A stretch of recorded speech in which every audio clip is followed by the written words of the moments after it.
নমস্কার। আজকে আমি একটা নতুন ভিডিও নিয়ে এসেছি।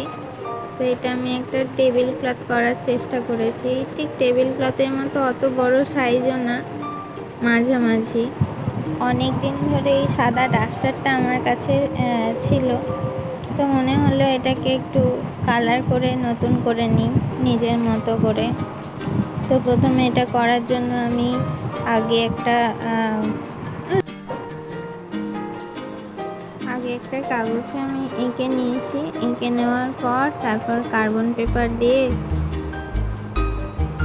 একটা ব্লু প্রিন্ট করে নিয়েছি, কারণ একবারে ডিরেক্ট করতে গেলে একটু অসুবিধে হয় অনেক সময়। তবে করে করে অভ্যেস হয়ে গেলে তেমন কিছু মনে হয় না।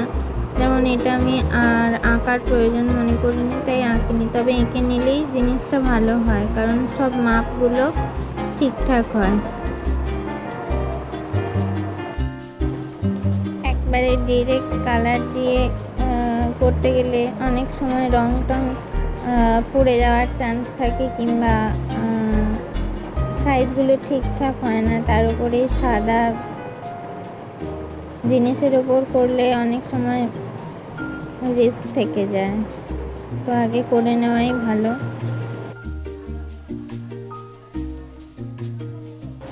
এই কাজটা এখনও চলছে, তো আমি আরও জমাটি কোনো কলকা করব নাকি এরকম ফাঁকা ফাঁকা ছিমছাম কলকাই থাকবে বুঝতে পারছি না।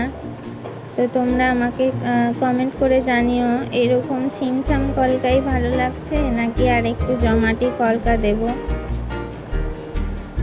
সবাই কমেন্ট করে জানিও কিন্তু।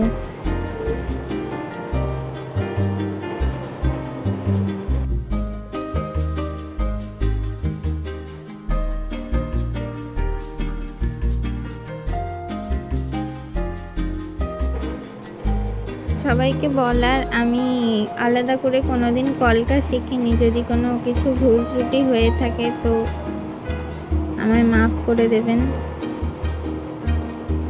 এটা করতে করতে আমি প্র্যাকটিস করতে করতে শিখেছি, সেরকম স্কিলডও না। আমার যদি কিছু ভুল থাকে আপনারা জানিয়ে দেবেন। আজকের মতো এই পর্যন্তই, আবার দেখা হবে অন্য কোনো ভিডিও নিয়ে।